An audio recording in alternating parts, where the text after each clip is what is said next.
मेरठ की शान शहर की रामलीला कमेटी को दिया गया सर्वश्रेष्ठ रामलीला 2025 का राष्ट्रपति महामहिम द्रौपदी मुर्मू द्वारा पुरस्कार। मेरठ रामनवमी के शुभ अवसर पर क्रांति धरा मेरठ के नाम एक स्वर्णिम उपलब्धि जुड़ गई है।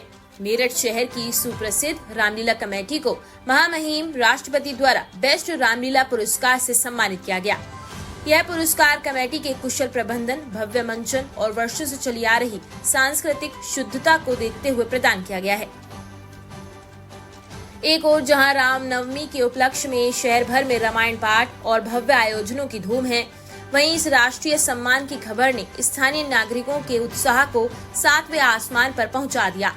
राष्ट्रपति भवन से मिले इस गौरवशाली सम्मान को लेकर कमेटी के सदस्यों का कहना है कि यह केवल हमारा नहीं बल्कि पूरी मेरठ की जनता और उनकी अटूट श्रद्धा का सम्मान है।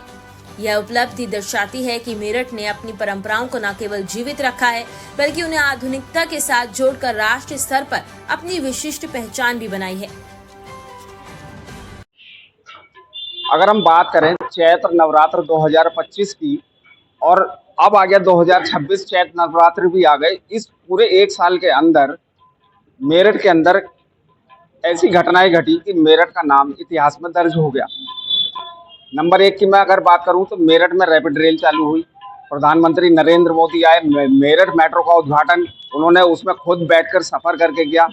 साथ ही पिछली बार कुंवार के महीने में जब रामलीला का आयोजन हुआ था तो रामलीला का मंचन इतना शानदार हुआ कि राष्ट्रपति भी मजबूर हो गए कि एक प्रशस्ति पत्र उनको प्रदान करा मेरठ शहर रामलीला कमेटी को। इसी बारे में हम जानेंगे। रामलीला कमेटी के अधिकारी पदाधिकारी सारे हमारे साथ मौजूद हैं कि उन्होंने क्या ऐसा करा था कि राष्ट्रपति भी आकर्षित हो गए, प्रशस्ति पत्र देने के लिए मजबूर हो गई।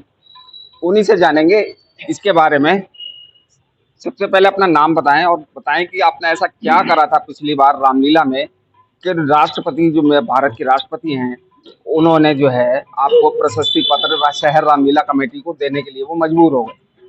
पूरे शहर के अंदर मेरा नाम मनोज कुमार गुप्ता, मैं शहर रामलीला कमेटी का अध्यक्ष।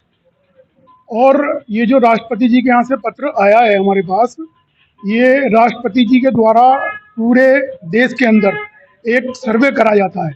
उस सर्वे के अंदर कुछ कमेटियों को छांटा जाता है और उसे छांटने के बाद ये हमें गौरव प्राप्त हुआ कि उसमें हमारा भी एक नाम आया। ऐसा नहीं है कि खाली एक हमें ही दिया गया, लेकिन जितने भी प्रशस्ति पत्र पूरे देश में बांटे गए उसमें से शहर रामलीला कमेटी मेरठ शहर का भी उसमें नाम आया। अच्छा, ऐसा क्या क्या आयोजन था कि जो है राष्ट्रपति मजबूर हो गई देने के लिए आपको इस प्रशस्ति पत्र को? नहीं, इसके बारे में तो देखो, एक जो कमेटी गठित करते हैं वो ही निर्णय लेती है, लेकिन शहर की जनता ने हमें स्वीकारा और जो हमने वहाँ मंचन किया, निश्चित रूप से उस मंचन को पूरे मेरठ शहर की जनता ने भी सराहा। अच्छा, आज भी रामनवमी का त्योहार हैगा और आज भी यहाँ पर एक रामलीला कमेटी की तरफ से एक आयोजन हो रहा है। आज ये क्या आयोजन है? इस यहाँ पे आज ये हमें जैसे दिखाई दे रहा है कि साहब सीताहरण लीला होने वाली है। सीताहरण तो दशहरे के आसपास ही होती है, आज उसका क्या औचित्य बैठ रहा है? बिल्कुल उज्जवल भैया, इसमें ऐसा है कि आज की तारीख में हम इस रामनवमी के पर्व पर हम रामलीला कमेटी का पूरा आय व्यय का ब्यौरा अपनी कमेटी के सामने रखते हैं, जिसमें साधारण सदस्य भी यहाँ पर मौजूद रहते हैं। और जो सन 25 में लीला हुई थी, उस लीला का जो भी खर्चा है, जो भी आमदनी है, वो हम अपनी जनता के सामने रखेंगे यहाँ।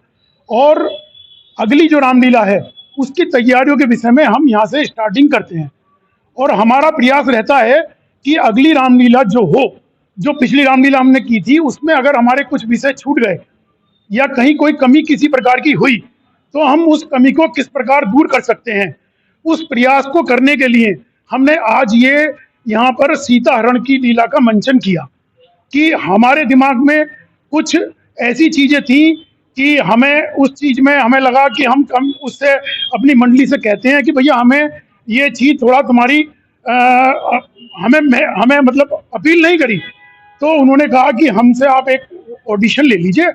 और हमने कहा ऑडिशन में क्या करेंगे, तो उन्होंने कहा सीताहरण की लीला हम दिखाएंगे आपको। तो उसी उद्देश्य से हमने कि अगली रामलीला हमें जो करनी है उसके लिए फर्स्ट ऑडिशन आज हमने यहाँ पर रखा है।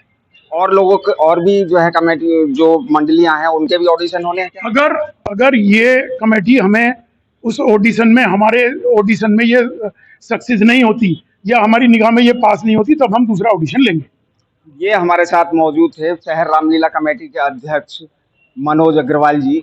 अब देखेंगे कि 2026 में जो रामलीला का मंचन शहर रामलीला कमेटी द्वारा किया जाना है वो किस तरह का होगा, देखने दिखाने लायक होगा या पिछली बार से कितना बेहतर होने वाला है।